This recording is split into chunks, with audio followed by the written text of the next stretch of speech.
Jai Radha Madhava Kunja Bihari Gopi Jana Vallabha Girivaradhari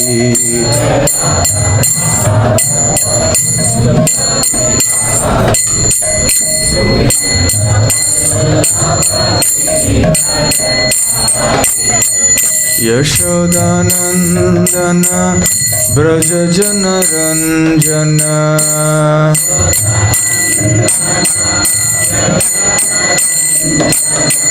Yashodanandana Braja Jana Ranjana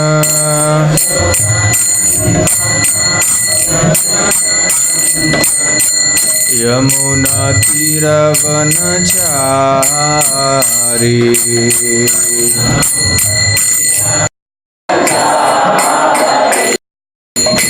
Yamuna Tira Vanachari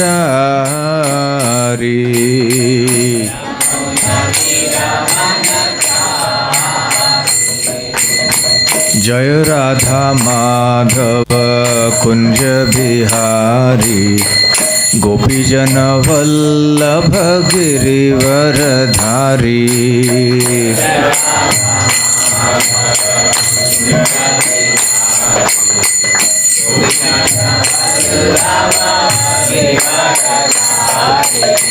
Hare Krishna Krishna Krishna Hare Hare Hare Rama Rama Rama Hare Hare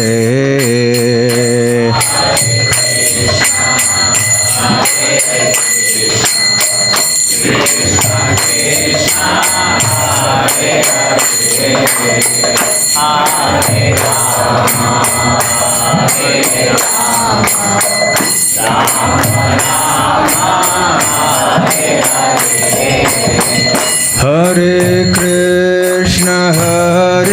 Krishna Krishna Krishna Hare Hare Hare Rama Rama Rama Hare Hare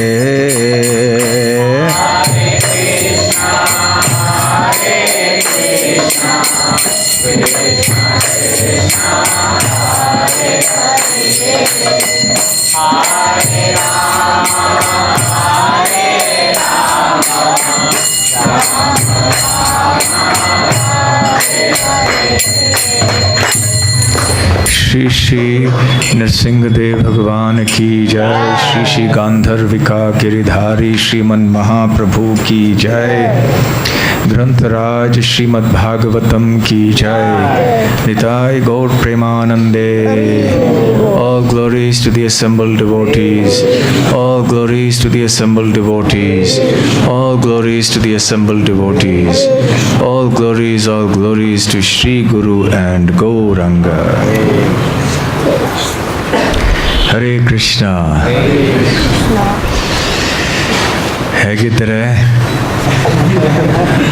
Hope you are all well and rested in the afternoon. So we will continue our discussion of the 24 Gurus of the Avadhut Brahmana.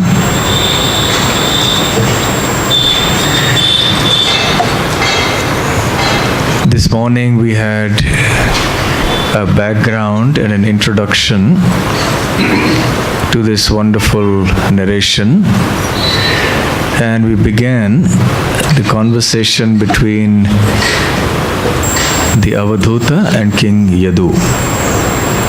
The Avadhuta was asked by Maharaj Yadu about how he had gained his sharp and transcendental intelligence, and how it was that he was so spiritually situated above the material platform.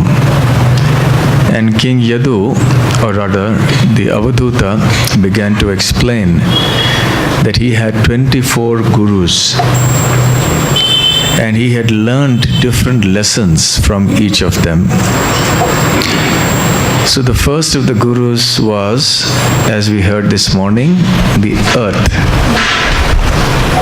From the earth he learned tolerance. On the earth we have mountains, we have trees. They all dedicate themselves to the service of other living entities.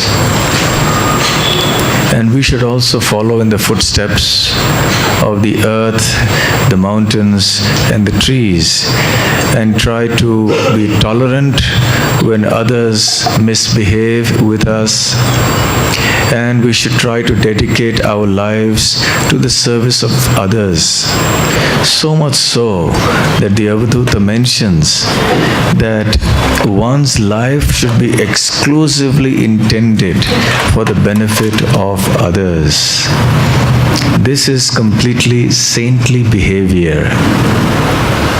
And we should all try to be saintly, even if we may be students, we may be children, we may be householders, or we may be brahmacharis, or sannyasis, or vanaprasthis, whatever we may be, we should try to inculcate these values, these principles of good behavior and good thinking in our life. So having spoken about the earth and the mountains and so on, now he speaks about his next guru. Before that he mentions that these sages should live a very simple life, being satisfied with simple living and not hanker for more and more. They should not try to live the life in such a way that their spiritual knowledge is destroyed in the pursuit of sense enjoyment. He comes to the next guru, who is the air. As you know, the air has two manifestations. Externally, it acts as the wind. We are sitting under the fan, we have wind coming from outside, so we are experiencing this wind. And internally there is wind in the form of prana, the prana vayu. The different pranas, they control the functioning of the different systems in the body, the digestive system, respiratory system, etc. So as far as the wind is concerned, what does the Avadhuta learn from this? Even a transcendentalist is surrounded by innumerable material objects which possess good and bad qualities, he says. However, one who has transcended material good and bad should not become entangled even when in contact with the material objects. Rather, he should act like the wind. You see, the wind may blow over different types of places.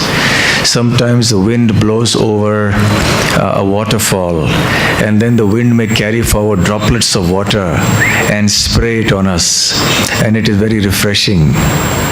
Sometimes the wind may blow over a forest of fragrant flowers, and when that aroma reaches us, we feel great pleasure. Sometimes that same wind may go through a dirty place, through a garbage dump, for example, and it may carry that bad smell to our nostrils, and it may create an unpleasant sensation in our mind. Sometimes the wind may blow into a forest, and this happens many times in summer when everything is dry and the wind blows and different twigs and branches, they rub against each other, and because of friction some heat is created. Already the atmosphere is hot and a spark is lit because of the rubbing against each other in the summer and with the wind. And when the spark is lit, then the fire makes it, and the wind makes it into a fire, and then it spreads throughout the forest. It becomes a huge forest fire. So the wind can act like this in so many different ways. However, the wind is actually neither pleasant nor unpleasant. It is neither fragrant nor not fragrant. The wind is in its own position.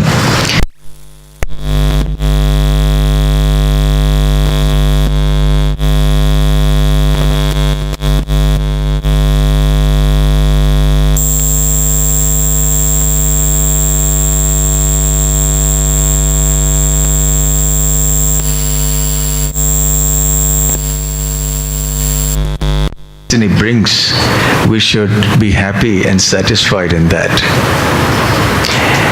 Also, sometimes as devotees, and especially those preaching, we will find ourselves in the city atmosphere, in a big city like Bangalore.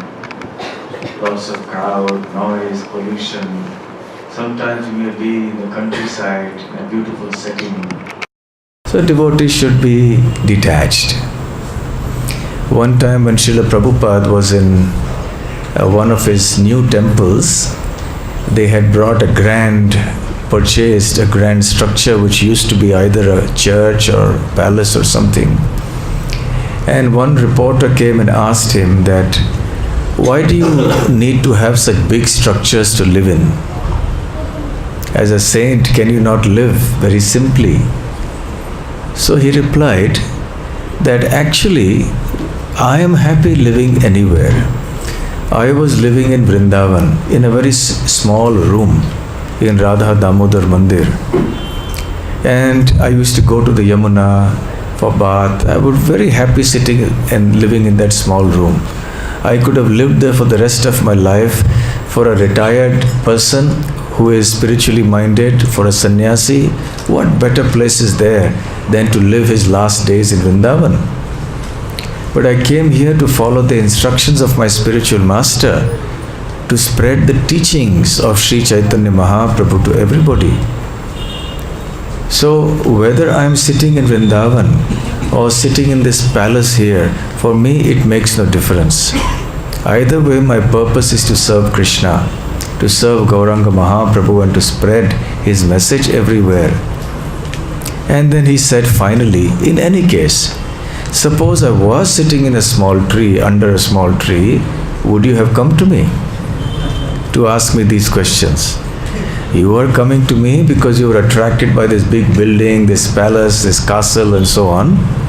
So we acquire these things not because we want to live in these places and enjoy, but we want it so that people are attracted. They will all come to here, being attracted by the opulence of these big buildings. People will come here and we will be able to tell them Lord Krishna's message.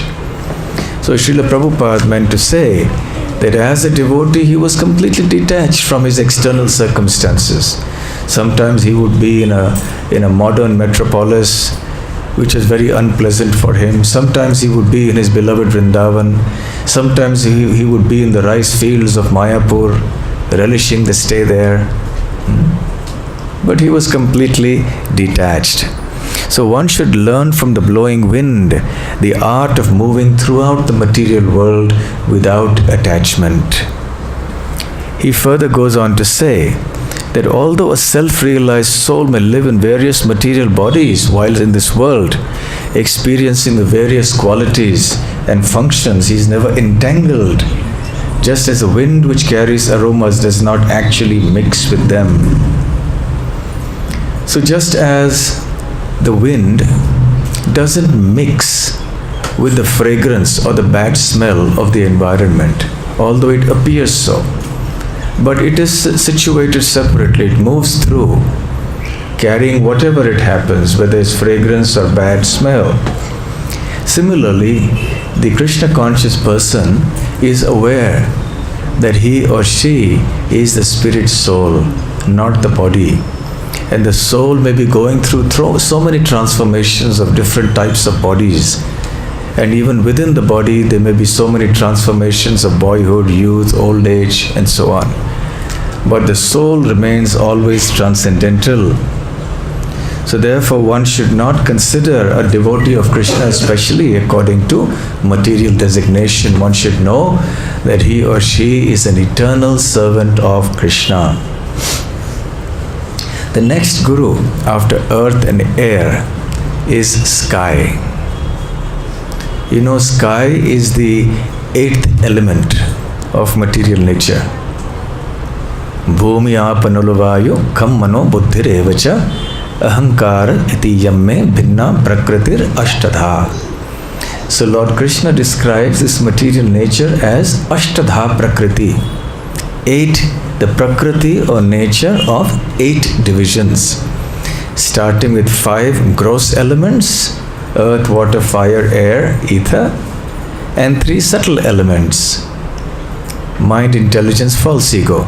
So of the gross elements, the ether or the sky is the subtlest. Now the sky is pervading everything. Sometimes there is sound, and sometimes sky is present even when there is no sound. So therefore the Avadhuta says that even while living within a material body, a thoughtful sage should understand that he is the eternal soul. One should see that the spirit soul enters within all forms of life, moving and non-moving. And also he should understand that the Supreme Personality of Godhead is present within all things. Although the sky extends everywhere and everything rests within the sky does not mix with anything, nor can it be divided by anything. So in the same way, the individual souls are all pervading. They're actually speaking distinct from the matter or the material situation in which they are situated. And the super soul, who is present in the heart of every living entity and also in every atom, is also all pervasive. But the individual spirit soul and the super soul are all pervasive in different ways.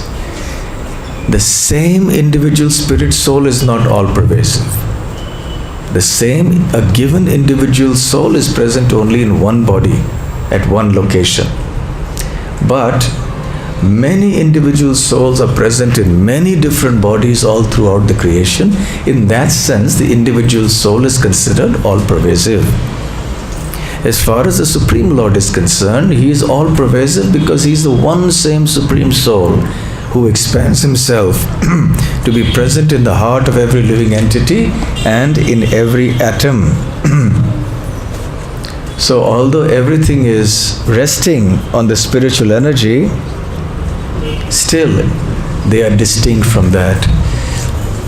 In the Bhagavad Gita, Lord Krishna says, Yatha kasha sthito nityam vayuh sarvatra go mahan tatha sarvani bhutani masthani tyupadharaya.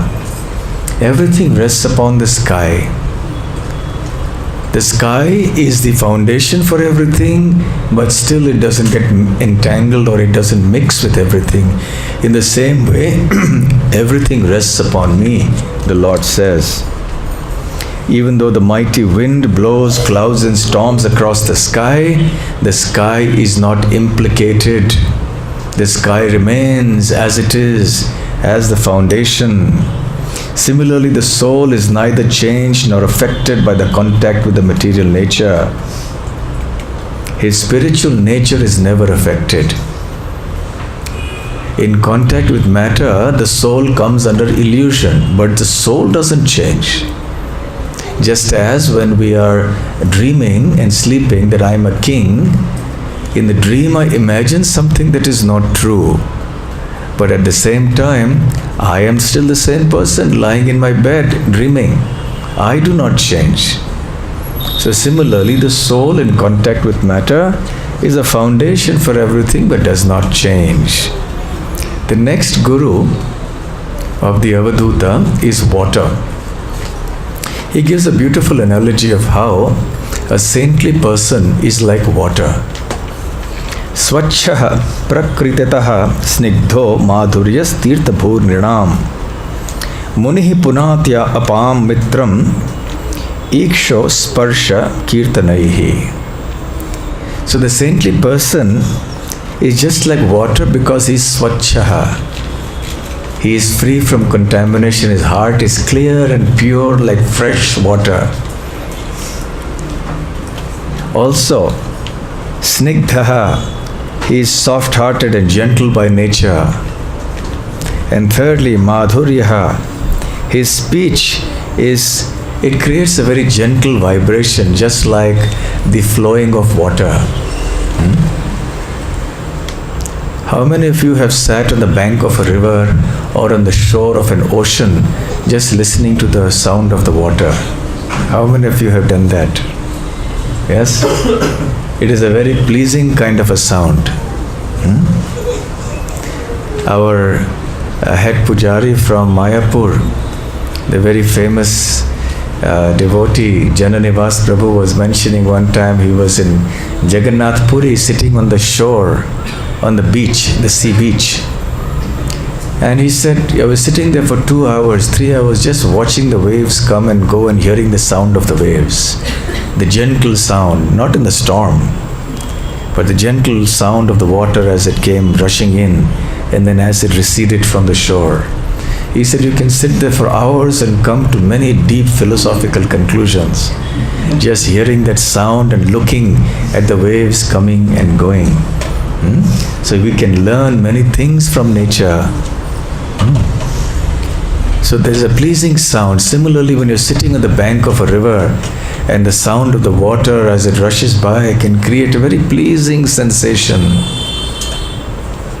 Especially if you have been up north in the Himalayas and seen the Ganga, the Yamuna flowing, that can be very, very pleasing. And such water is also very transparent. In any case, when a sage, when a saintly person speaks, it creates that pleasant sensation, that sweetness of the sound of water as it flows. Water is actually an opulence, you see. And people appreciate that only when there is a scarcity. Otherwise, we tend to waste it. We should not waste water. In Bangalore, there is already a crisis of water. So we should be very careful we don't waste it. So the saintly persons are like that. Their speech is sweet and melodious like the flowing of water. And they are pure also like distilled water, like the rainwater that is not polluted by the atmospheric pollutants. You see, there are some Ayurvedic texts. Any Ayurvedic doctors here? No. So there are some Ayurvedic texts that describe the qualities of water. You see, each type of water has different qualities according to its source. Seawater has a certain type of quality.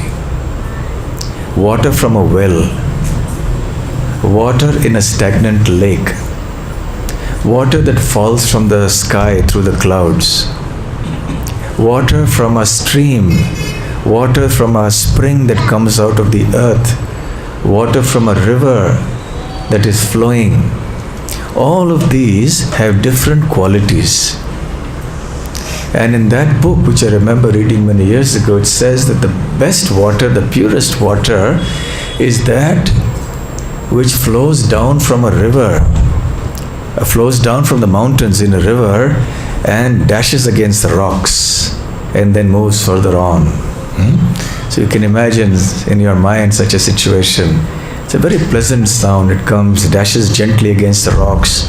The water breaks up, the waves break up, and then it moves further. So very pleasing sound. So a saintly person is like that. So when this Avadhuta was witnessing the rivers and the flow of water, he would remember the saintly persons.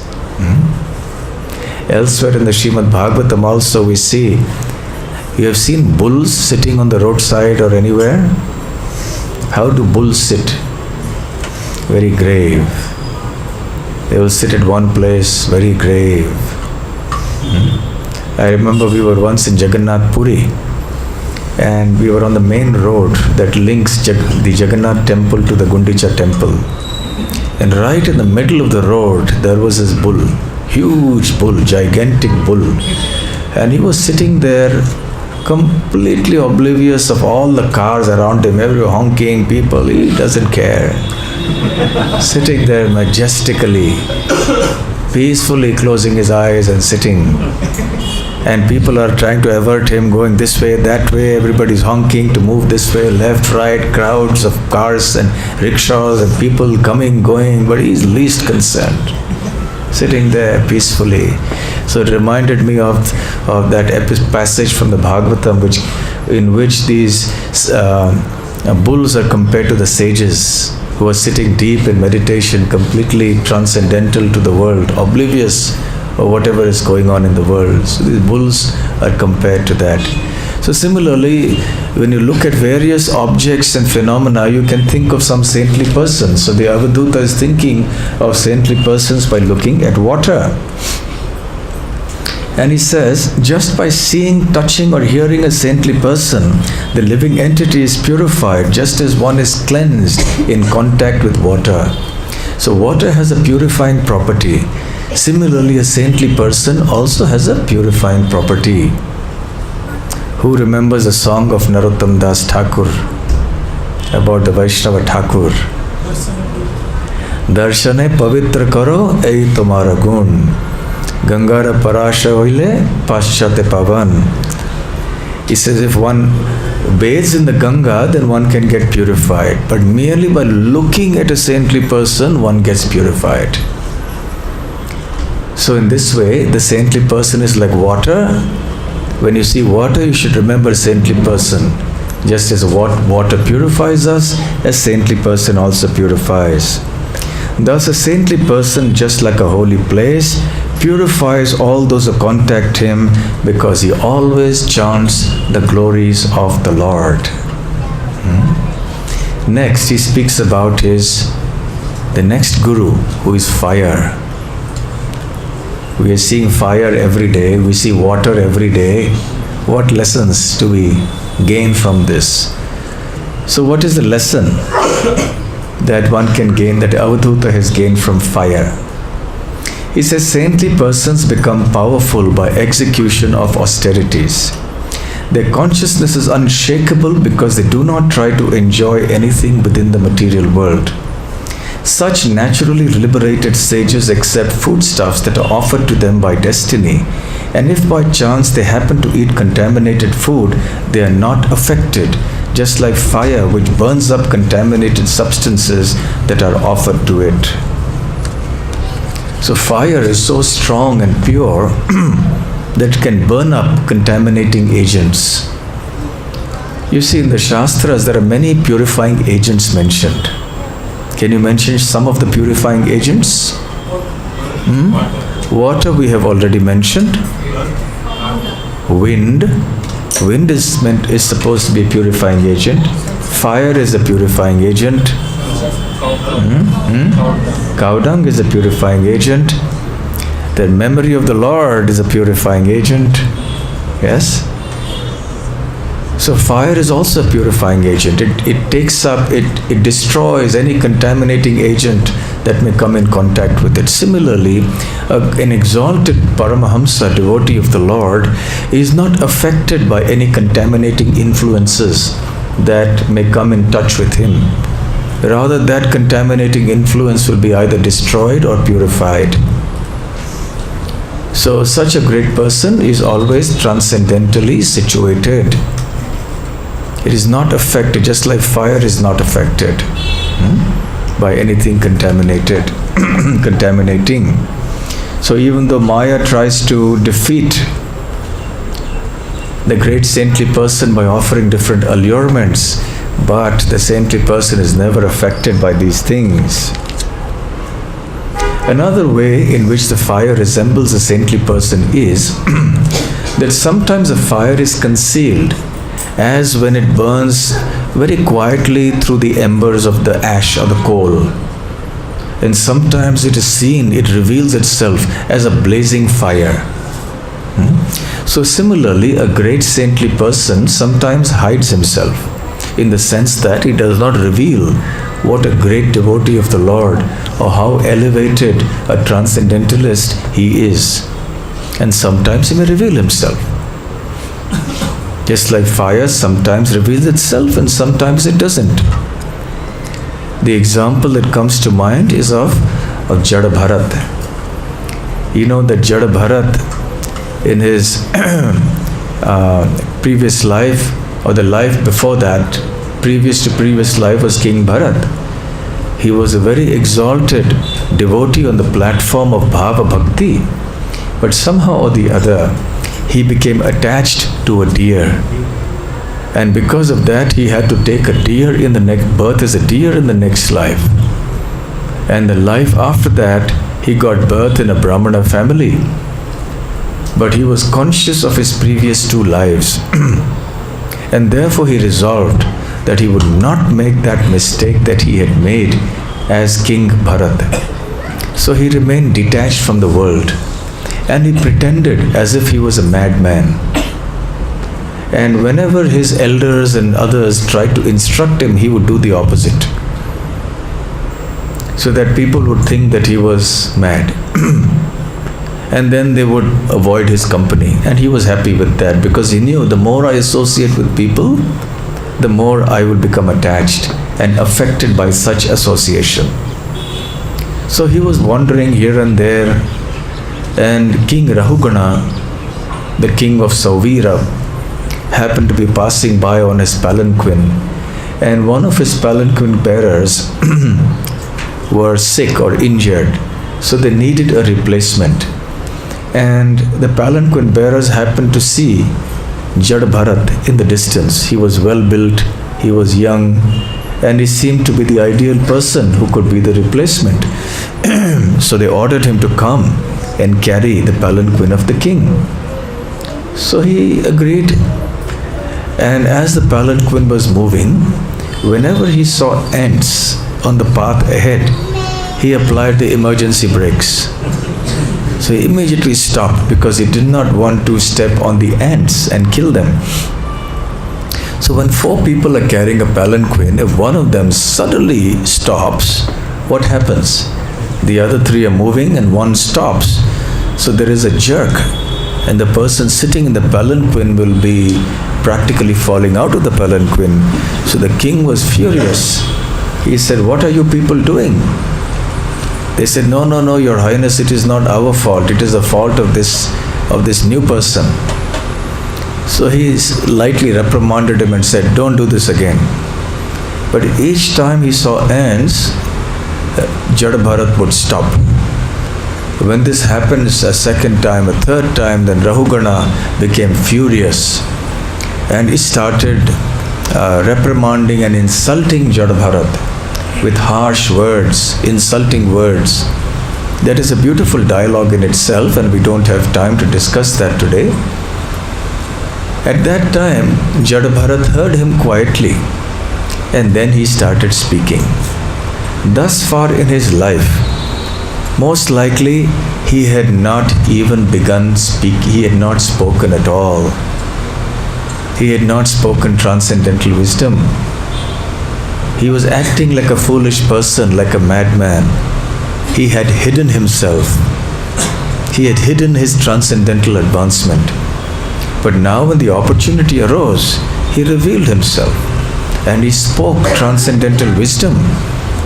And King Rahugana was flabbergasted, aghast. My word, I thought this person was a fool, but he is the most exalted, learned personality.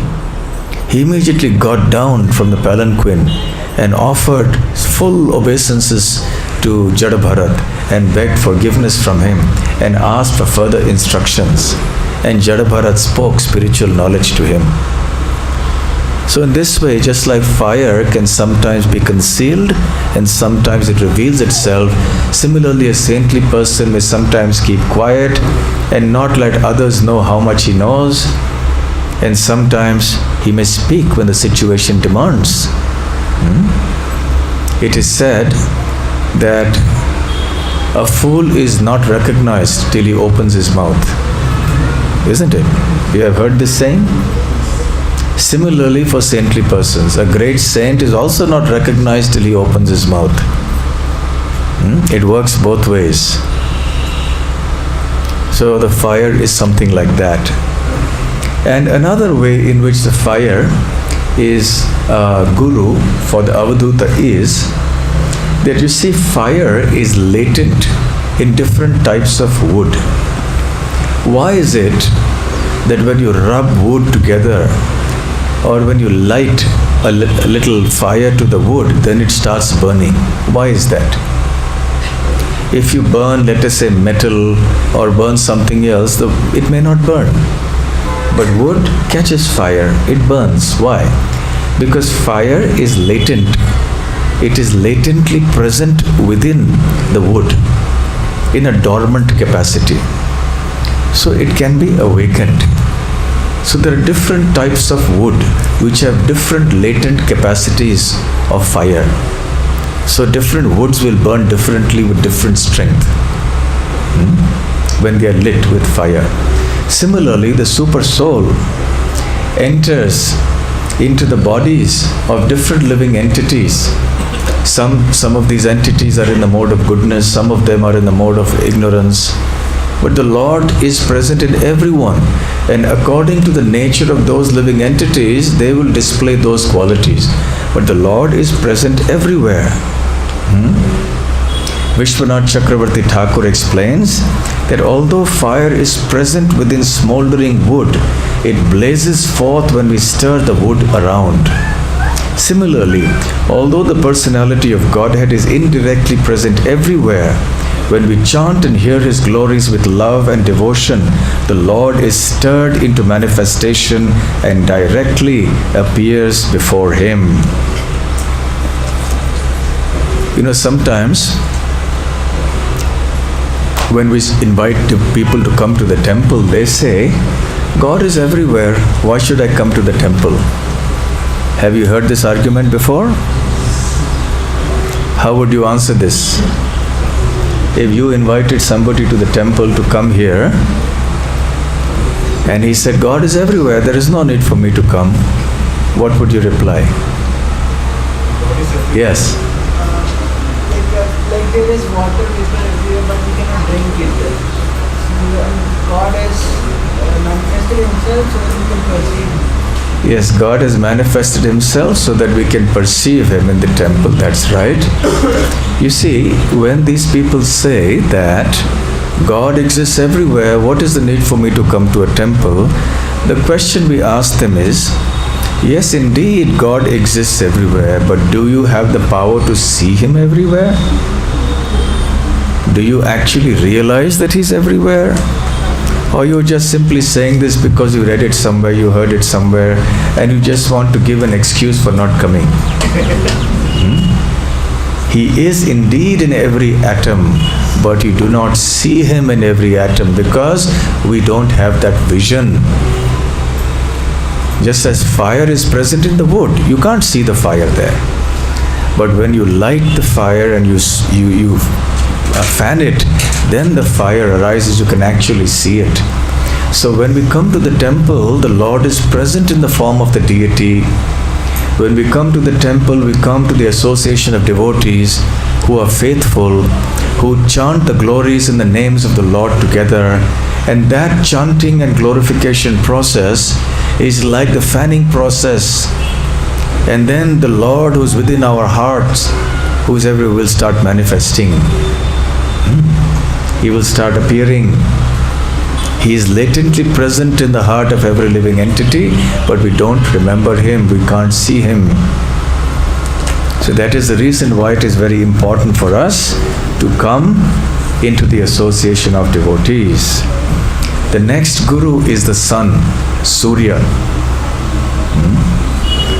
So just as the sun evaporates large quantities of water from the ocean, from the river, and then it disperses this water at different places. Similarly, a saintly person will receive so many things all types of material objects will come to him. But then he will also part with them at different times. He is not attached to all these material objects. So the devotees of Lord Krishna should not feel a sense of proprietorship over the things that they have acquired or that they receive. They should know that these things actually belong to Lord Krishna and they must be used in His service, and we must be willing to give them away when the need arises. So even though we receive so many things in our life, material objects, we should not be attached to them. We should be willing to part with them when necessary, especially for the service of Lord Krishna. And there are other examples also. Then there is the pigeon, which is the next guru. Now we see pigeons all the time. We see them as objects of irritation. They come next to a window, make strange sound, they make sounds like that, and we just shoo them away. The next time we see a pigeon, I think we will remember the Avadhuta and will remember a lesson. Oh, very sorry, sad lesson of the foolish pigeon. One should never indulge in excessive affection or concern for anyone or anything. Otherwise, one will have to experience great suffering, just like the foolish pigeon. So what happened to the pigeon? So the Avadhuta must have witnessed. One time, there were two pigeons, a male pigeon and a female pigeon. And they were husband and wife. And they were living together very happily. They were very attached to each other. They were very affectionate to each other. They would do everything together, collecting food, living, building their nest. And they were experiencing a lot of satisfaction in this. As time went by, then the she-bird, the she-pigeon laid many eggs. And from those eggs, many baby pigeons emerged. And now the he-pigeon and the she-pigeon, they started looking after these baby pigeons. So their hearts were full of affection for them. And they started wandering in different places in the forest, concerned about the upkeep of these baby pigeons. So they would collect food from different places in the forest and bring it back to feed their children. And this way time passed. The hearts of the father and mother pigeon were completely absorbed in the care of these pigeons, and their hearts overflowed with affection for them. They were completely lost in this family life together.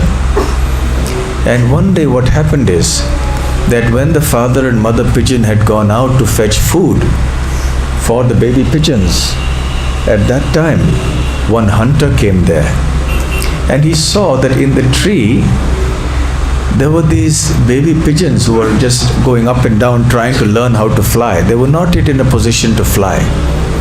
So the hunter saw this as a good opportunity, and he immediately put out his net and he captured all the baby pigeons.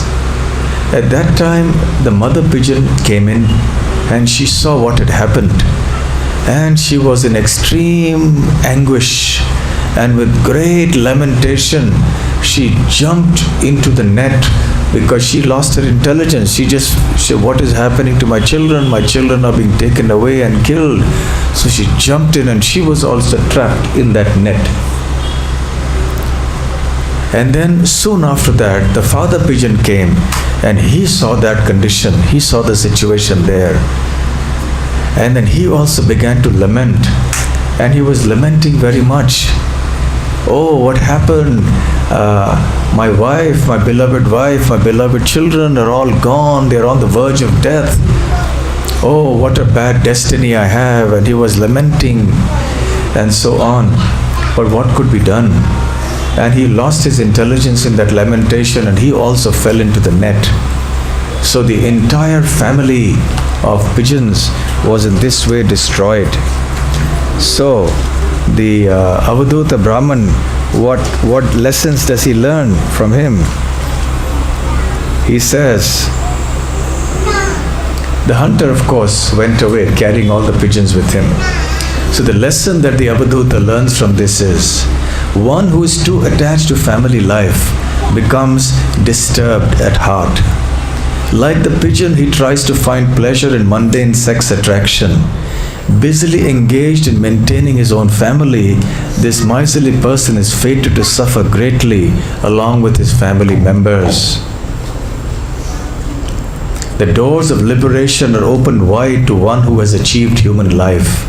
But if a human being simply devotes himself to family life, like the foolish bird in the story, he is to be considered as one who has climbed to a high place only to trip and fall down. So it is not that family life is bad. What kind of family life is bad? That family life where there is no place for spiritual life, where there is no devotion to the Supreme Lord, where the family members do not hear and chant about the Supreme Lord. Such family life has been condemned. Where there is only materialistic attraction, only materialistic values being promoted within the family, such family life is not called Grihastha life, it is called Griha Medhi life.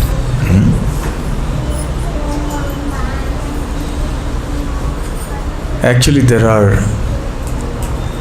two types of family life. One is called Grihastha life, one is called Griha Medhi life. Griha Medhi life is where there is no spirituality. And Grihastha life is an ashram. Grihastha ashram. The ashram where ashram is a place of shelter, where one takes shelter of the Supreme Lord living at home. Griha stha means situated, ashram, ashrayaha. So when living in family life, one takes shelter of the Supreme Lord, keeps Lord Krishna the center of the family life, and all the family members together serve and worship the Supreme Lord, then this is ideal family life. Apashyatam atma tattvam griheshu grihamedhinam. So in such a grihamedhi life where Krishna is not in the center, there is no conception of spiritual realization.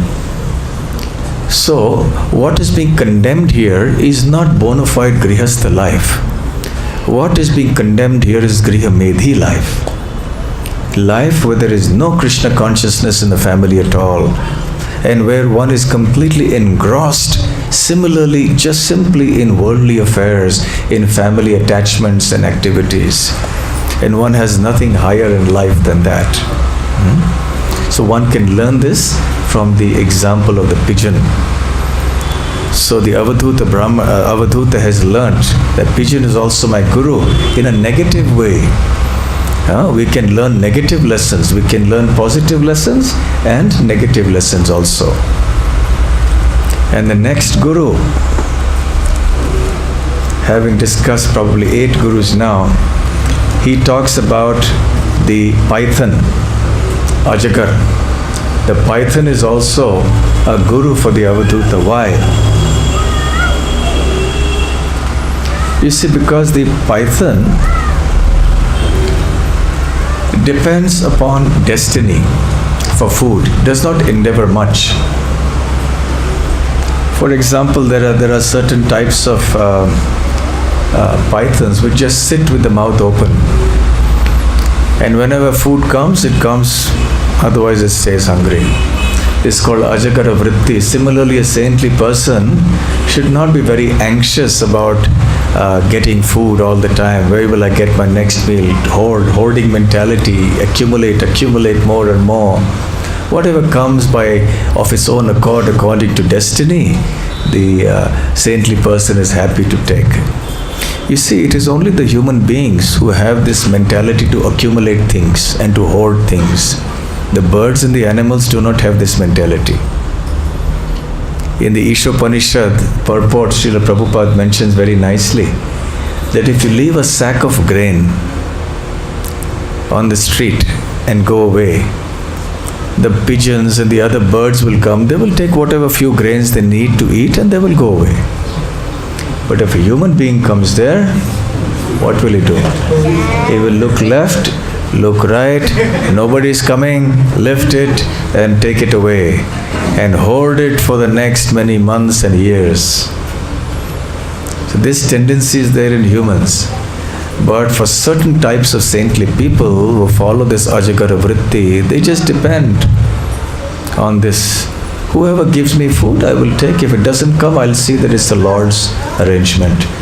Can you mention one of our famous acharyas who followed this? Yes. Madhavendra Puri, excellent. He would wander everywhere. He would never ask anyone for food. If someone of his or her own accord came and offered food, Babaji, you are hungry, you take some food, and he would accept. If not, he would sit. And so what happened? One time Krishna personally came to give him milk in Vrindavan. Yes? Of course, we cannot imitate such a thing. Yeah? So the idea being that we should learn to depend on Krishna and not simply on our own abilities. Not that we should not try, we should not falsely imitate these things also. But we have to try to understand what the purpose of life is, that we should not unnecessarily endeavor for these things. Whatever is destined for me will automatically come, and thus I should not uselessly waste the remaining duration of my life worrying about things. The next guru of the Avadhut Brahmana is the ocean. What do you see about the ocean? Rivers come and flow into the ocean. So much rain comes into the ocean, but the ocean is same. It remains steady, calm. Yes, it does not overflow in very rare circumstances. But generally you will see for year after year the ocean remains calm and smooth despite rivers coming and pouring so much water into the sea. So much rain falling on the sea, but it still remains calm. Which verse from the second chapter of Bhagavad Gita comes to mind? Apuryamanam achala pratishtham samudramapah pravishanti yadvat. Then tadvat kama yah pravishanti sarve sa shanti maapnoti na kama kami. So, the sthita prajna person, the person whose mind and intelligence is steady, is like the ocean into which so many rivers come and flow, but the ocean remains steady and stable. In the same way, the saintly person who is transcendently situated remains unmoved, undisturbed, unagitated by the flow of desires that may come into his mind and go. The desires may come and go, but he is unagitated by them.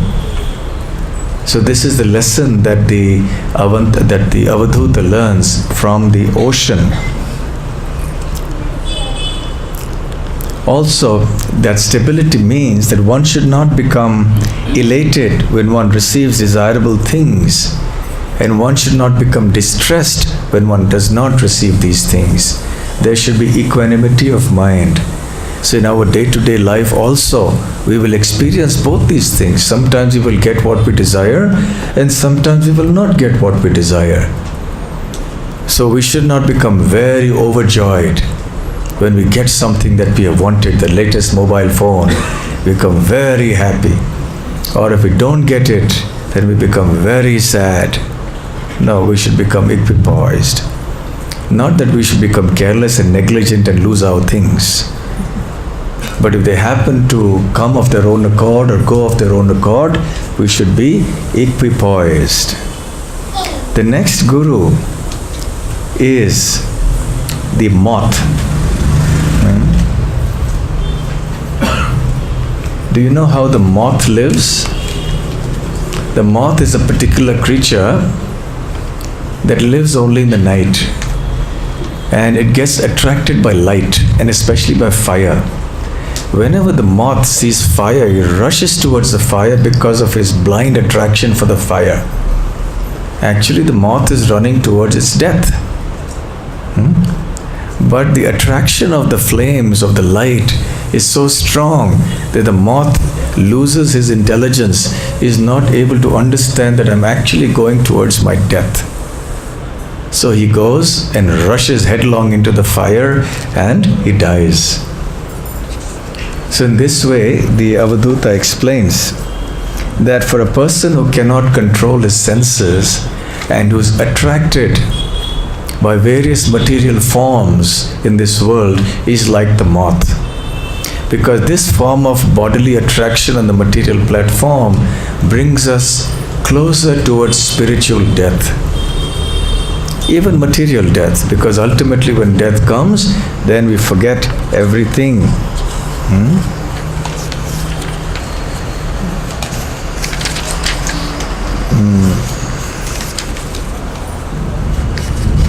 Very beautiful lessons to learn from all of this.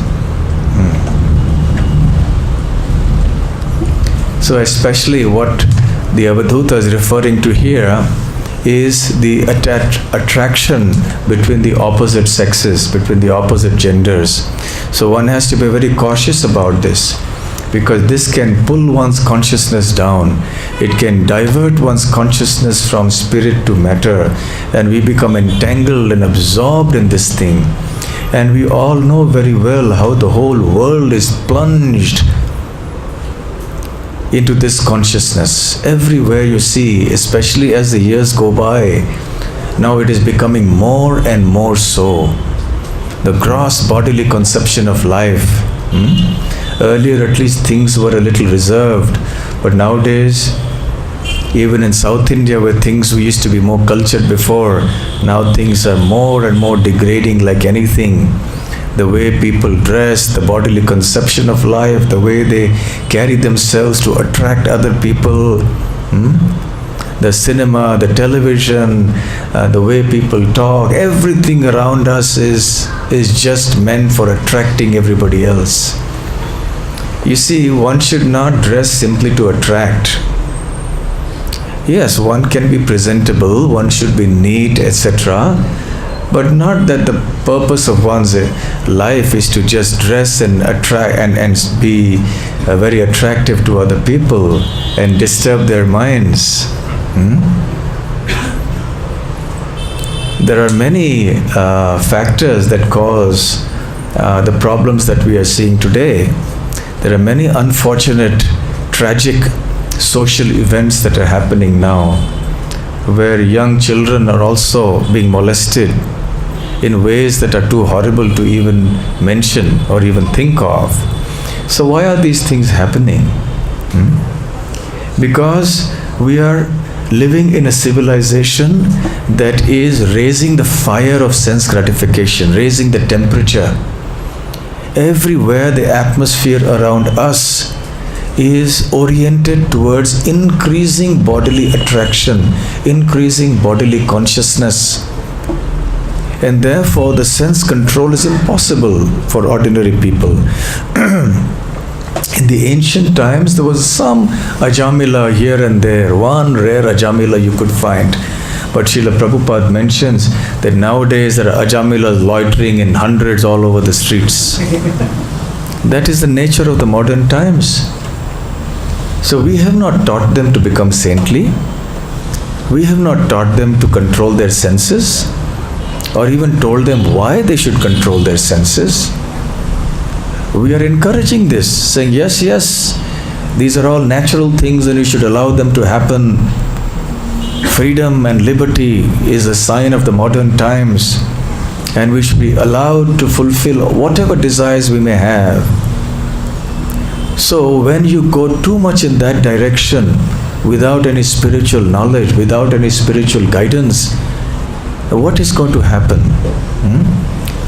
So many people are going to come up with repressed desires, and they don't have any avenue for fulfilling them. And then they just go out of control and do such horrible activities. So the real solution is to give training in spiritual knowledge and practice to the people of this world. so they can understand the dangers of this moth-like existence, simply being attracted to the body of the opposite gender. This whole Bollywood culture today, or here you may have, I don't know, Collywood, Tollywood, whatever it may be, all the film culture that we see now, the kinds of things that they show in the films, the kind of semi-nudity and all these things, simply to incite the lower natures of people, in the name of advancement, in the name of free thinking, in the name of being liberal and modern. We are simply enticing people. So in a devotional culture, in a spiritually minded culture, we understand the need for not just artificially repressing the senses, but of engaging the senses in a higher spiritual engagement. So the senses will find fulfillment in spiritual matters, rather than simply running after the things of this world, which can never give us satisfaction in the first place.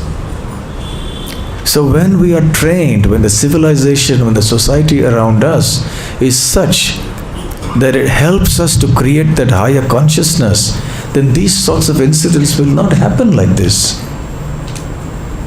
But today, instead of encouraging the development of spiritual consciousness and learning the art and science of transcending sense gratification by engaging the senses in higher purposes, we are encouraging that through the mass media, through the propaganda. Even the parents are encouraging the children in materialistic pursuits. Hardly any parents are encouraging their children to become spiritually minded. In fact, when the children become spiritually minded, the parents start getting worried. So many times I have to meet parents who are anxious that their young children have taken to Krishna consciousness. In one case also, I asked the father that your son is taken to Krishna consciousness, otherwise he may have been like the other boys who are drinking and smoking and taking drugs and doing so many other things. He said, yeah, I don't mind that. Better he does that than he does this. So then what can you do? They think that this is what life is meant for. So in a society that is like this, everything is designed and oriented towards raising the bodily consciousness and raising the kind of attraction at the bodily platform.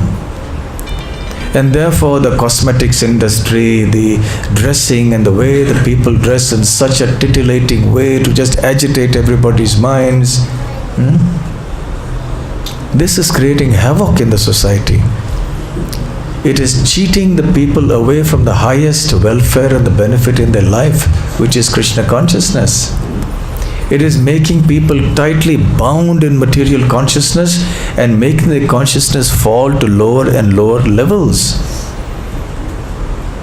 And the extreme manifestation of this are such very horrible incidents.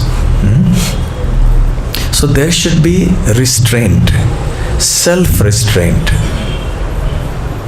Yes, people may say that we should not legislate such things, we should not make such laws, but a spiritually cultured civilization should have voluntary restraint.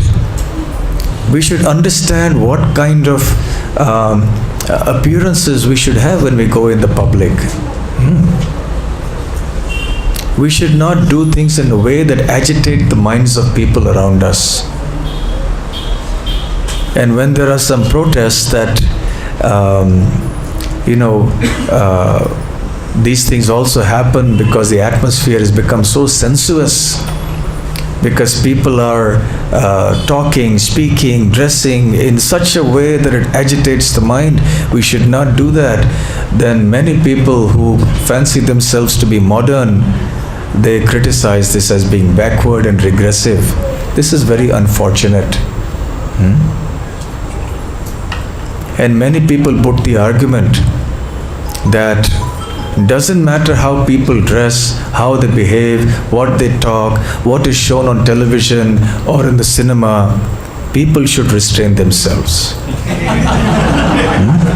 How is that possible? I will dress any way I like. I will show anything I like on the television, on the cinema, and so. But then you should restrain yourself. It's very difficult. It's easy to say like that. And even in the small villages now, television has reached. And they are seeing all this glitter and glamour culture of Bollywood, Hollywood, all of these things. Poor fellows, they're living in the village, they have never seen anything like this. Suddenly they see all this. What will happen to them? As one person said, it is like saying that I will keep the doors of my house open at night, but nobody should come to steal. Nobody should steal. Yes, nobody should steal, you are correct, but why are you unnecessarily keeping your doors open? At least close them. So why should we add to the problem by showing all sorts of movies and all these things in the mass media and encouraging these kind of so-called liberal values? Liberalism is good. We must not be fanatical. We must not be so rigid and repressive. At the same time, in the name of liberalism, if we go to extreme lengths, it creates havoc in the society. There must be some moderation in this modernity and liberalism that we are promoting nowadays. Otherwise, it is like the example of the moth going into the fire. So this is an example of how the sense of sight can lead to our spiritual destruction. Then the next guru is the bee. There are two kinds of bees. There is the bumblebee and there is the honeybee. The instruction learned from the bumblebee is that the sage should collect only small amounts of food from many different households, and thus day after day practice the occupation of madhukari for maintaining his existence. A sage should also collect the essential truths from all scriptures, be they great or insignificant. So this is the example from the bumblebee. What is the example of the bumblebee? The bumblebee collects a little bit of nectar from each flower. Here. Not too much from one place. So similarly, the sadhu should only take a little bit from each place, not too much. And this is called madhukari. You know, in Vrindavan, the Babajis, they go around, they don't cook. Or at least many of them don't cook. They go begging alms in the different Brajavasi homes. And they take a roti here, some little sabji there, something else there. And in this way they maintain themselves. It's called madhukari because of the way the madhu or the bumblebee acts. So this practice of taking a little bit from many homes is named after the bumblebee, who takes a little bit from one flower, goes to another flower and another flower. So in this way we should be like the bumblebee. So he says, a sober person should accept only enough food to keep his body and soul together.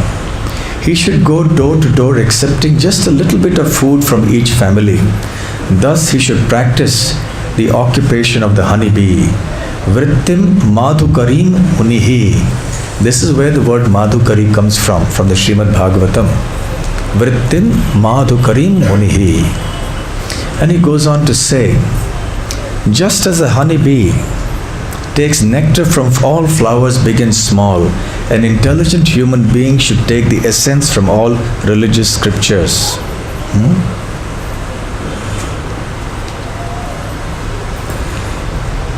There are many literatures, spiritual literatures. So whatever is beneficial from each we take. So these are the two things about the honeybee, the bumblebee rather. The first point of the bumblebee is that if the bumblebee stays for too long in one flower, then that flower may close at night and the bumblebee will get trapped. So similarly, if a renunciant stays too long in one grihastha's house, or eats too much food from one grihastha's house for too long, then he'll get attached and trapped. So a renunciant must take little bit from everywhere, not stay too long at any one place. So this is the honeybee, or the bumblebee, or the honeybee rather, yes.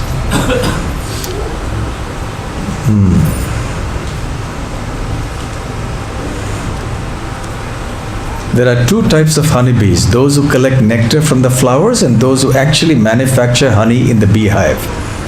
This verse refers to the second class. Now the second type of lesson.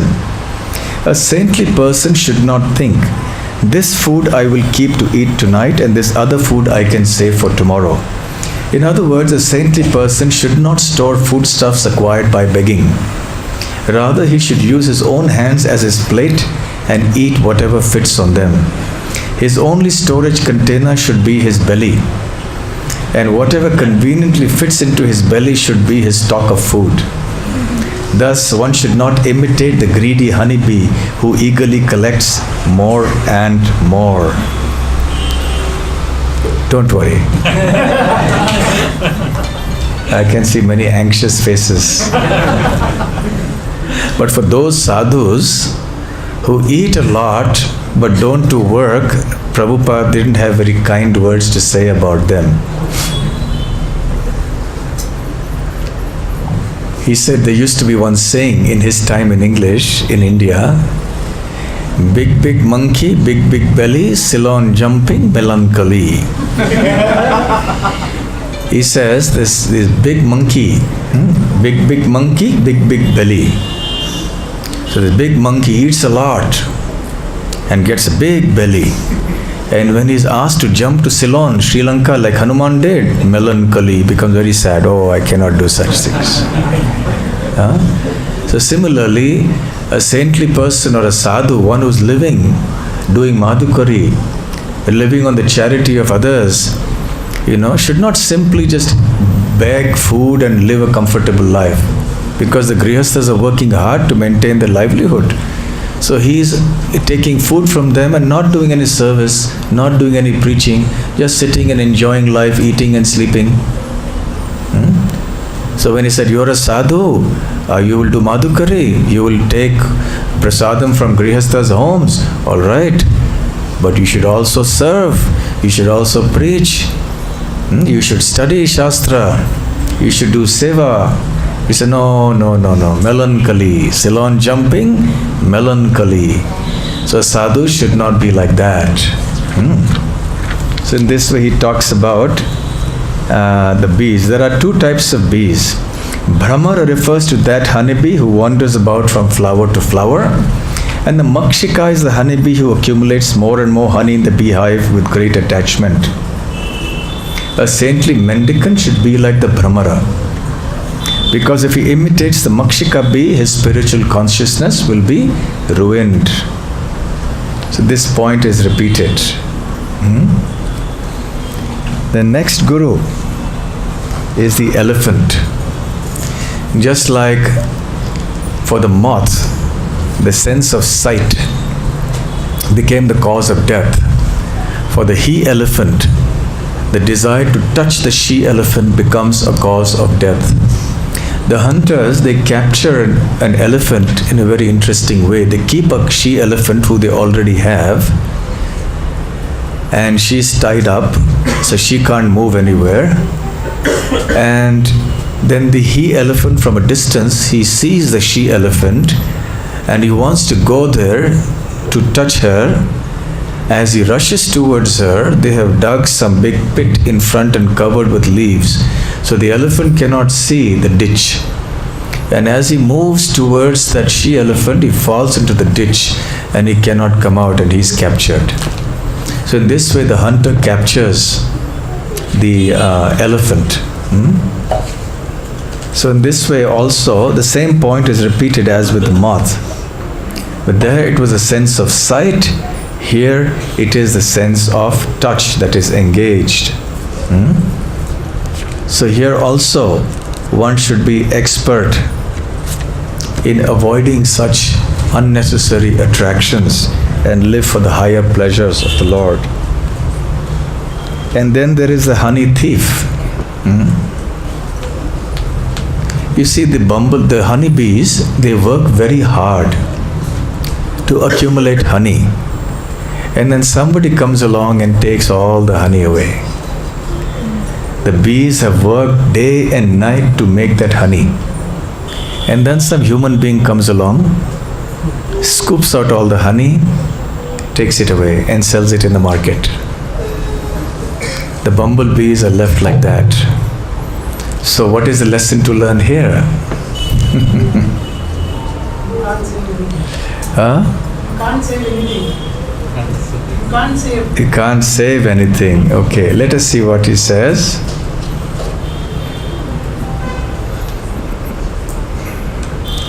A greedy person, this is the Avadhuta speaking. A greedy person accumulates a large quantity of money with great struggle and pain. But the person who has struggled so much to acquire this wealth is not always allowed to enjoy it himself or give it in charity to others. The greedy man is like the bee who struggles to produce a large quantity of honey, which is then stolen by a man who will enjoy it personally or sell it to others. No matter how carefully one hides his hard-earned wealth or tries to protect it, there are those who are expert in detecting the whereabouts of valuable things, and they will steal it. And ultimately, anyway, at death, all our wealth will be stolen away from us. Yes? Can we carry away even a little bit of the wealth that we have accumulated? No. Somebody else will inherit that wealth and enjoy that wealth. Just as a hunter, another perspective he gives to the same issue. Just as a hunter takes away the honey laboriously produced by the honeybees, similarly saintly mendicants such as brahmacharis and sannyasis are entitled to enjoy the property painstakingly accumulated by householders dedicated to family enjoyment. But they must do the work of the brahmacharis and the sannyasis. They must not be like that big monkey, big belly, salon jumping melancholy. They should not be like that. Okay? Then the next is the deer. You see, we talked about the moth in the sense of sight, we talked about the elephant in the sense of touch, and now the deer in the sense of hearing. You know how a deer is captivated or captured? Deer, they like music. They are very enchanted by music. So the hunter plays some musical instrument like a flute, very melodiously. And the hunter and the deer just gets mesmerized by it and comes there close to it as if intoxicated, loses its intelligence. In Vrindavan, this was happening in an extreme way when Krishna was playing the flute. Then all the deer, the peacocks, everyone would come stunned in ecstasy. And this happens even ordinarily. We see that happening. Somebody sent me a video of somebody in some Western country. He came to a place where cows were grazing, and he stood and started playing some musical instrument melodiously, and all the cows stopped their grazing and they came running to him. And they stood there looking at him and hearing his music. So animals get attracted like that, and especially the deer is even more attracted by such melodious sounds. So this is how the deer captures, or the hunter captures the deer. So the Avadhuta says, a saintly person dwelling in the forest, in the renounced order of life, should never listen to songs or music promoting material enjoyment. Rather, a saintly person should be careful to study the example of the deer, who is bewildered by the sweet music of the hunter's horn and is thus captured and killed. Becoming attracted to the worldly singing, dancing, and musical entertainment of beautiful women, even the great sage Rishya Shringa, the son of Mrigi, fell totally under the control, just like a pet animal. You all know the story of Rishya Shringa? from the Ramayana? You see, there was a king called Romapad who was a friend of King Dasharath. He actually adopted the daughter of King Dasharath. Did you know that Dasharath Maharaj had a daughter? Her name was Shanta. And because Romapad Maharaj had no issues, no children, so he adopted Dasharath Maharaj's daughter. And she was Shanta. Now he was looking for some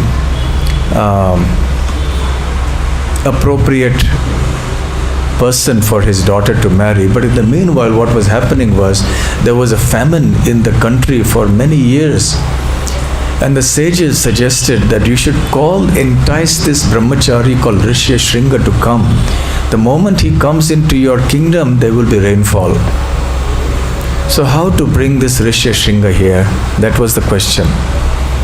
So he had only lived with his father Mrigi in the ashram. He had never seen a lady in his life.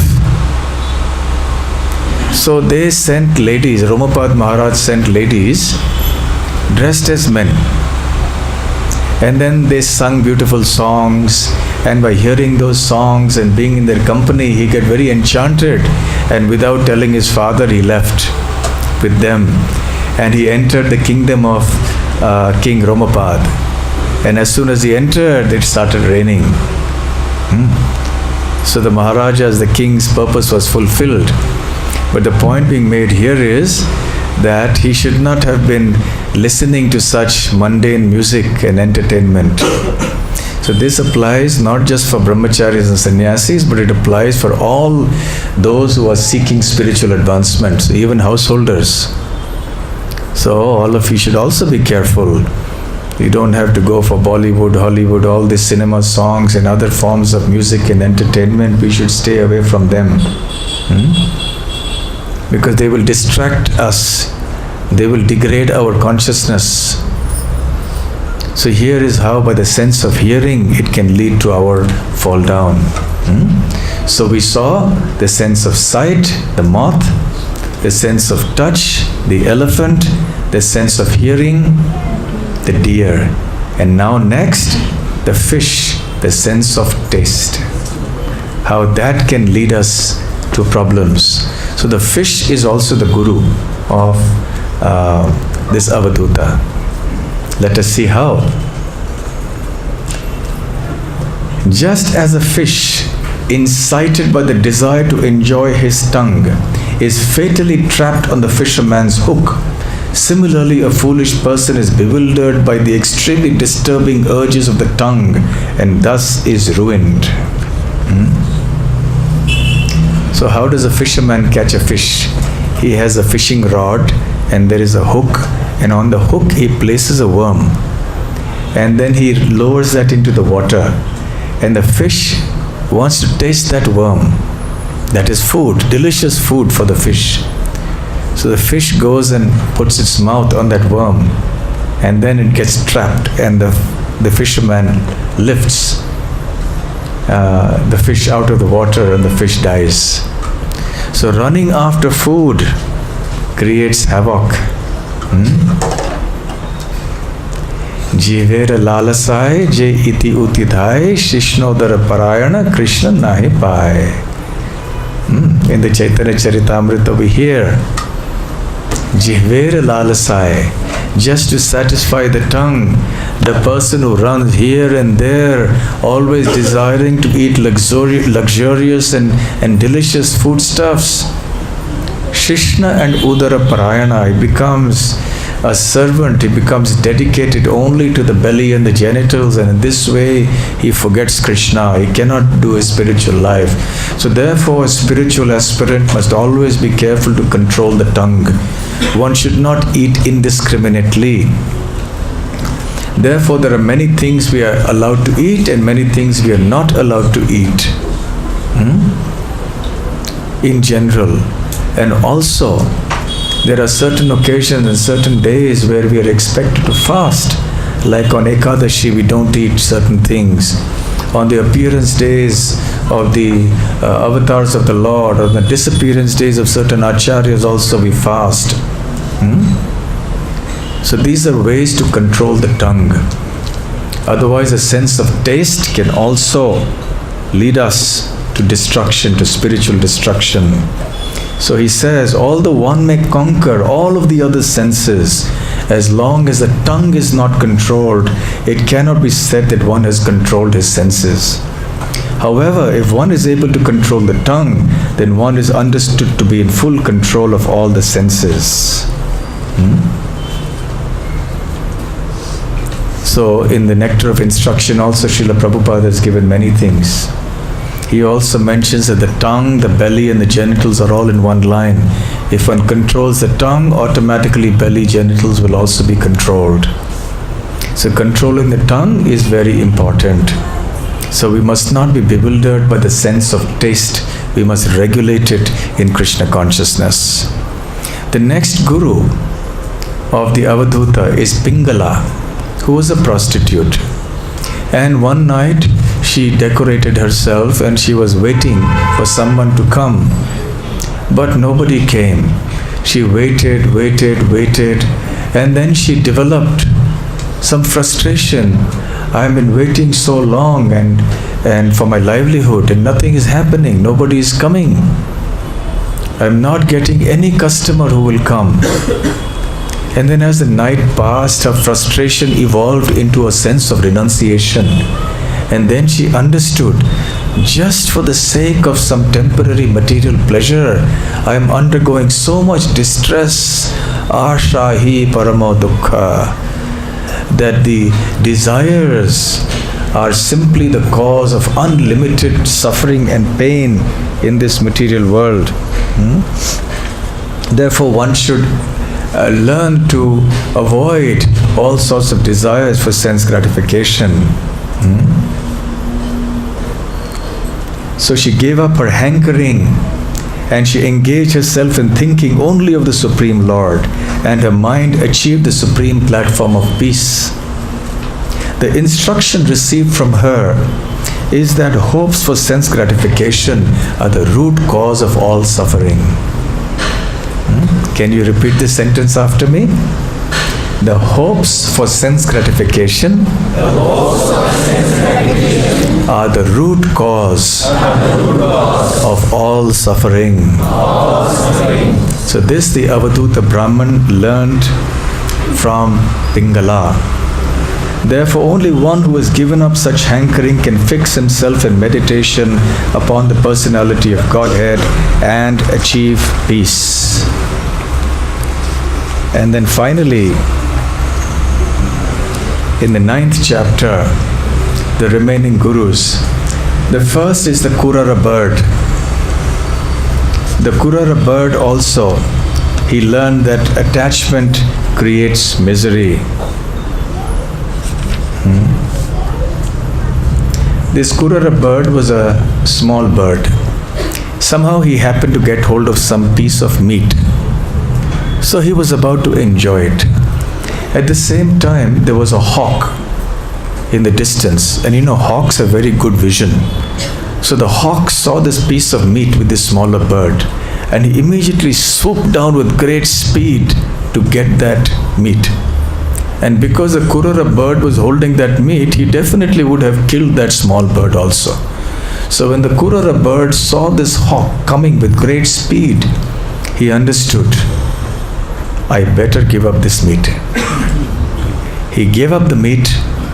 The hawk was after the meat. So when he gave up the meat and went away, the hawk got the meat and went away. So the Kurara was saved. So in this way, if you become detached from things, you can save yourself of a lot of misery. So the hawk gave up. So this smaller bird gave up his meat and experienced actual happiness. Everyone considers certain things within the material world to be most dear to him, and because of attachment to such things, one becomes eventually miserable. One who understands this gives up material possessiveness and attachment, and thus achieves unlimited happiness. So the more attached you are to material things in this world, the more there will be suffering. So we should be like the kurara bird who learns to be detached and then experience happiness. And the next guru is the child. Let us see what Avadhuta learns from the child. In family life, the parents are always in anxiety about their home, children, and reputation. But I have nothing to do with these things. I do not worry at all about my family or about honor and dishonor. I only enjoy the life of the soul. In this way, I wander the earth like a child. A child is least bothered, no? Yes? The adults who have to worry. The child is going about his own business. He is confident, I'll get my food. He doesn't think who is going to provide me food tomorrow, who will pay the bills in the house. The child doesn't have to worry. Child is peaceful. The father, mother, elders have to break their head how to solve this, how to do that, how to do this. Now this is a very beautiful verse. It's a very important verse actually that he recites. Dvav eva chintaya muktau paramananda aplutau yo vimugdho jado balo yo gunebhyaha param gataha. In this world, two types of people are free from all anxiety and merged in great happiness. Okay? So two types of people are happy in this world. Who are those two types? One who is retarded, a retarded and childish fool, and one who has approached the Supreme Lord who is beyond the three modes of material nature. So who are the two types of happy people? One who is a pure devotee of the Lord and one who is a madman. Like a childish fool. The childish fool doesn't have any conception of his own happiness or distress. He is happy in his own world. Of course, this is spoken sarcastically. The intention is that only the pure devotee is actually happy. And as far as a child is concerned, because a child is carefree, it is the cares and anxieties that are taken by the parents and the older people.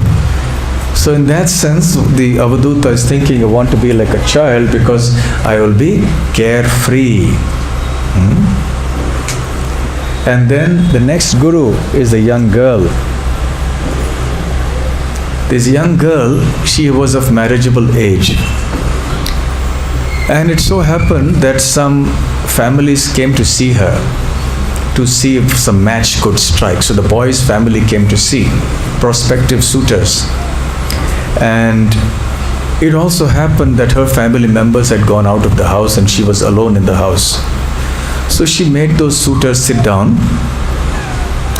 and she went inside the kitchen to prepare some food for them. So she was beating the rice and she had many bangles on her two arms, wrists. So they were making noise. So she thought that if they hear the noise of these bangles clanging together, they will think that we are very poor and we have to do all the work ourselves and my chances for this marriage may go down.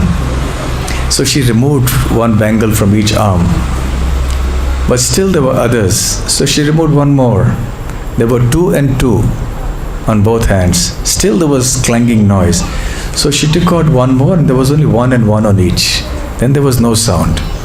So then she did whatever she had to do, prepared the food, and she took it and gave it to them. So the lesson that the Avadhuta learned from this is, just as when there are 2 bangles, they make noise, tung, tung, tung, they make noise. So the moment there are 2 people, they will be pak, pak, pak, pak, pak, pak, pak. Talking. So the saintly person therefore prefers to be in isolation. Because the moment you come in contact with another person, you automatically start speaking. It may be something sensible, it may not be sensible, but the urge to speak is very strong. So we keep on speaking. So instead of speaking all sorts of mundane things, better to stay away. So that is a lesson he learns from the young girl. Of course, it is better to speak about Krishna.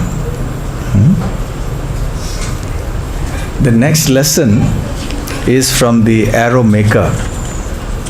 There was a blacksmith who was making arrows. That was his job. And as he was making these arrows, he was so focused on the task that he did not notice that a king was passing by with his retinue. And when the king passes by, you know that there is great noise, there is a band that goes by, so many people saying, move out of the way, the king is coming, etc. And even though the king's retinue passed right in front of his shop, this arrow maker was so focused, he was concentrating so much on making the arrow nicely that he did not notice this happening. So similarly, we should also focus on the Supreme Lord.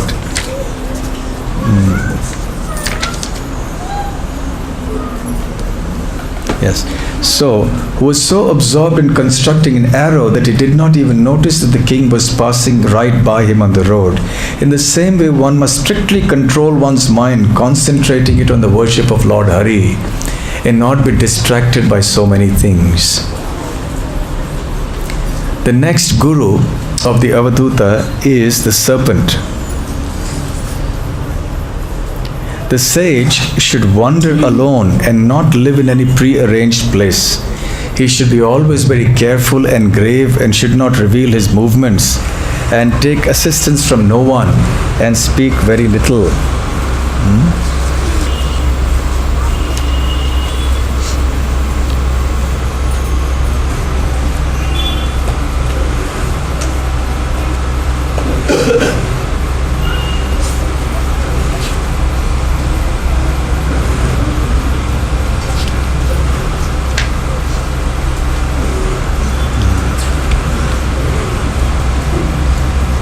So that is the lesson he learns from the serpent, the snake.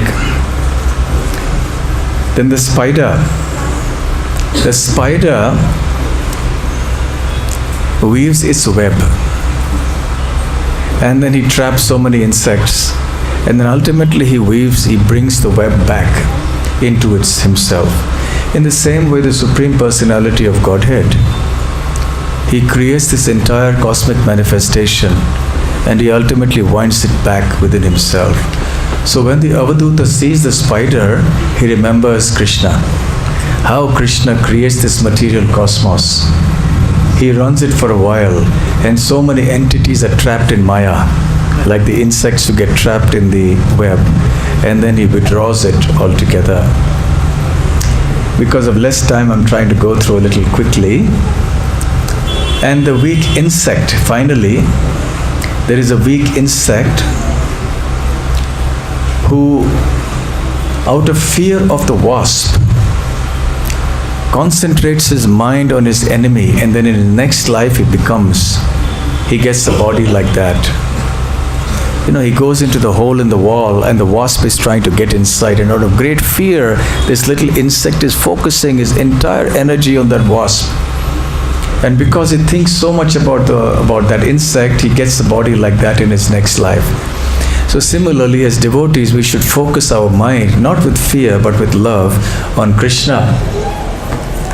And therefore, we will be able to get a body just like that of Krishna, a spiritual body, a Satchidananda body, after we leave this world.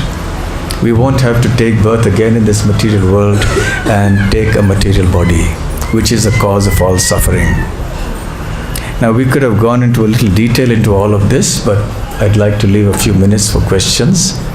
So in this way, he speaks about his 24 gurus and many lessons that he learned from them, ultimately culminating in the fact that we all have to surrender to Lord Krishna and become his devotees and see everything in this world as connected to Lord Krishna.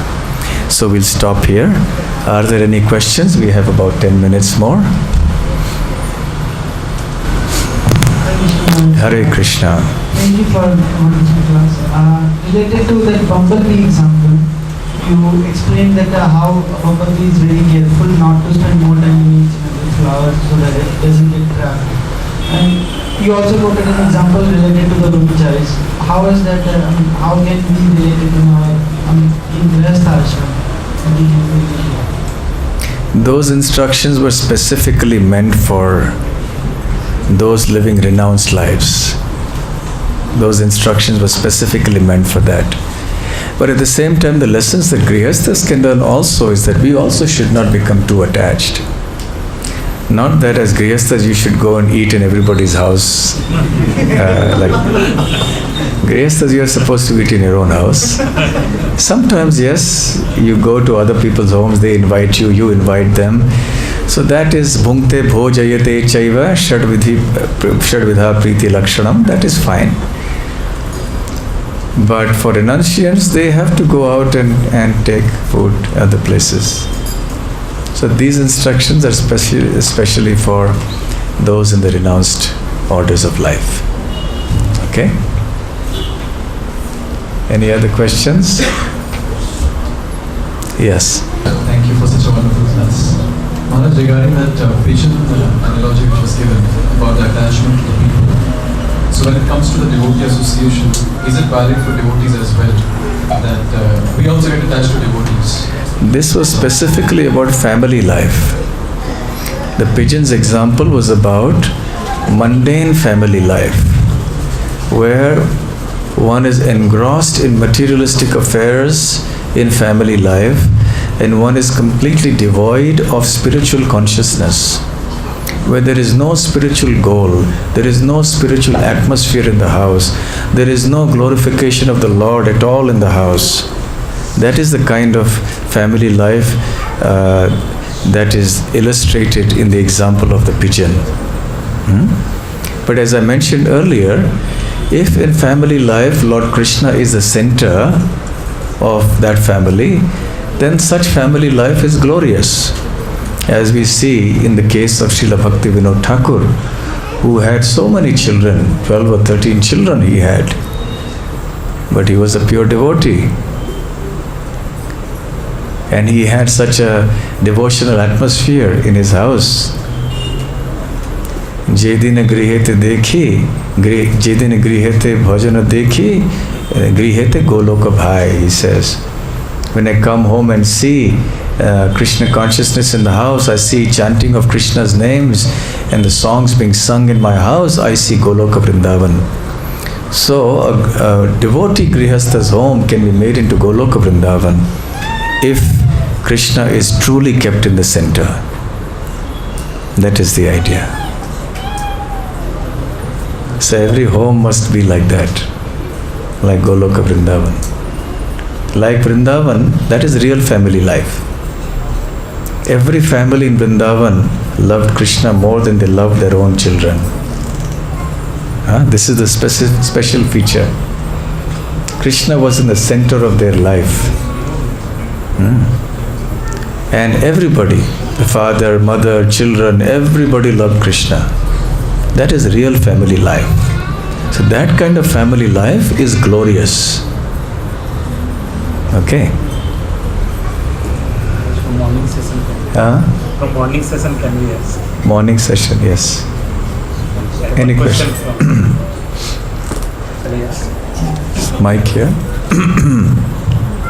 So Maharaj, sometime to motivate teachers, it is about selflessness. So sometimes to motivate the teacher, we compare Goshtri Nandi and Bhajana Nandi. So their Bhajana Nandis are like sometimes said that they are like selfish, like they think only about themselves. But it doesn't fit that Bhajana Nandi, they are pure devotee. So their bhajan itself is very beneficial for this world. And what do you comment on it? We should do both. We should be preaching, doing service, coming to the association of devotees, and we should also do our sadhana properly. We should chant our rounds properly, we should hear about Krishna and the association of devotees. Both these things must be done. If we are only going to be preaching and we don't nourish ourselves, then we will get dried up. Generally, these two terms are used, as you said. The Bhajananandi is one who lives in a solitary place in Vrindavan or somewhere and just does chanting and bhajan and is not concerned with preaching, where the Goshtyanandi is more into preaching. He goes out and spreads the message of the Lord everywhere. So our parampara is Prabhupada and Mahaprabhu's mission is largely of a Goshtyanandi. At the same time, it doesn't mean that there is no emphasis on bhajan or sadhana. We must do very strong sadhana at the same time. Okay? In our parampara also, there are so many Bhajananandis concentrated on. Yes, there were many, like Gaur Kishore Das Babaji, Jagannath Das Babaji, but they were very potent. And when the time came, they preached to Bhakti Vinod Thakur, to Bhakti Siddhanta Saraswati Thakur. So yes, there may be some devotees who may be like that. But by and large, our mission is to go out. We cannot also try to imitate Gaur Kishore Das Babaji or Haridas Thakur. Many have tried it, not succeeded. Yes, yes. My question is related to Madhukari Priti.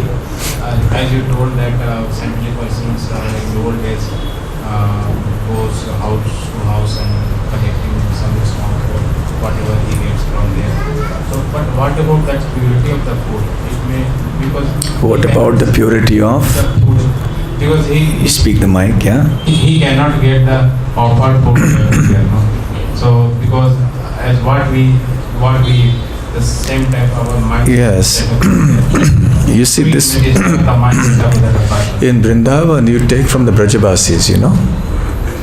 So Brajabasis are all people of Krishna. So the saintly person takes whatever comes of his own accord. That kind of a vritti. But today we don't do that. We will eat only at devotees' homes, if at all, or we have in the temple or anywhere food cooked by devotees. But this is for those renounced monks who are wandering here and there, who are like fire. They can digest anything. Anything meaning food that is also maybe not offered. But the Brajabasis are living their life for Krishna. They're natural devotees of Krishna. So taking Brajabasi roti, etc. is not something that is objectionable. Okay? Yes. Hare Krishna. Hare Krishna. Question is regarding the control of tongue, like moving away from the materialistic life. Yes. Can you keep the mic like that? Yeah. We have been brought up in a lifestyle where like, we are get used to all the materialistic things or something else. So how can you suggest us, how can we control ourselves, like getting too involved into materialistic things or like getting attached with the technology or whatever it is? Come here regularly. You will attend all the classes, attend the courses, and whatever you learn here, you do in your house, you implement, and in your personal life. Aito?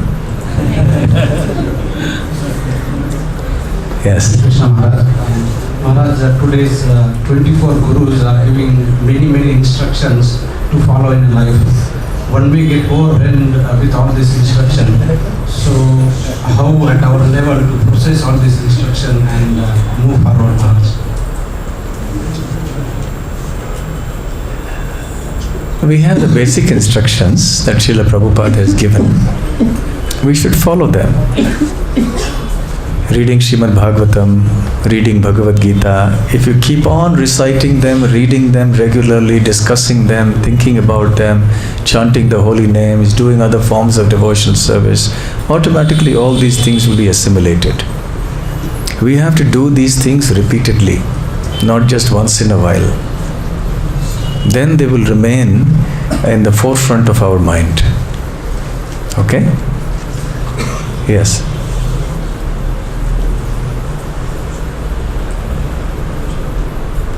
When you pass the mic, please don't switch it off. Just leave it on and keep the mic, hold it at the proper angle. Hare Krishna Maharaj. Like we have, as you said, Prabhupada's mission is mostly of course to the other hand, a person who is strongly situated in bhakti can sustain himself and give it to others. Like, what is the balance? Like, how much you have to read? So reading Bhagavatam and doing strong sadhana makes you so strong that you can stand strong, and then do. So, what is the balance? Each one will have a different balance. But we must remember that association of devotees is very important. In this age, it is very, very difficult to practice Krishna consciousness in isolation. You may be chanting, you may be reading Bhagavatam, etc. And that is good. If you have no other choice, like there is one devotee I know who is on the ship 6 months at sea, continuous. He has no association. So he has to depend only on Bhagavatam reading, chanting, doing his own little worship in his little room. But for those who can, they should try to come regularly to the association of devotees. Hear Bhagavatam, Bhagavad Gita, do service, and then at home also you should do the same thing. Alright? Any other questions? Yes, Mike, please, on this side.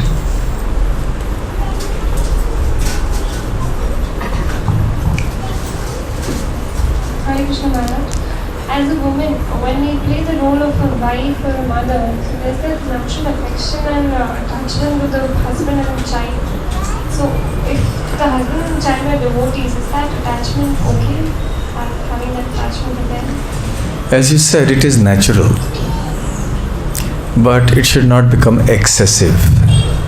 It is natural. But the important thing is you should also keep hearing devotional philosophy and see Krishna in the center of your family life. Definitely, we are not impersonalists and we are not in the process of recommending extreme renunciation and detachment.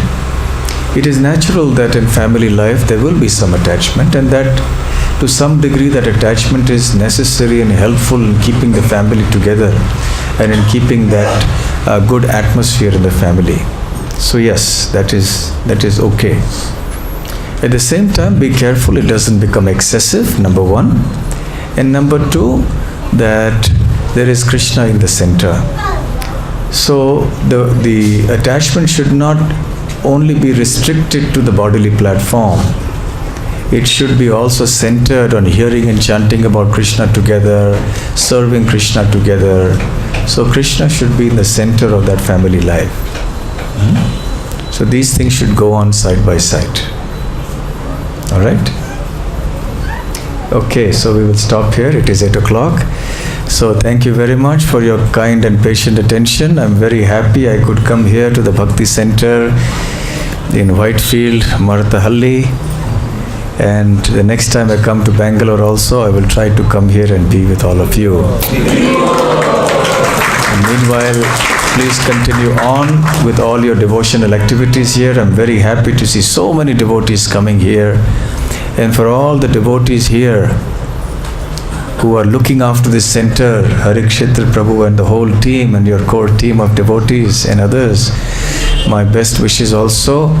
And please extend your support to the devotees who are trying to manage this center.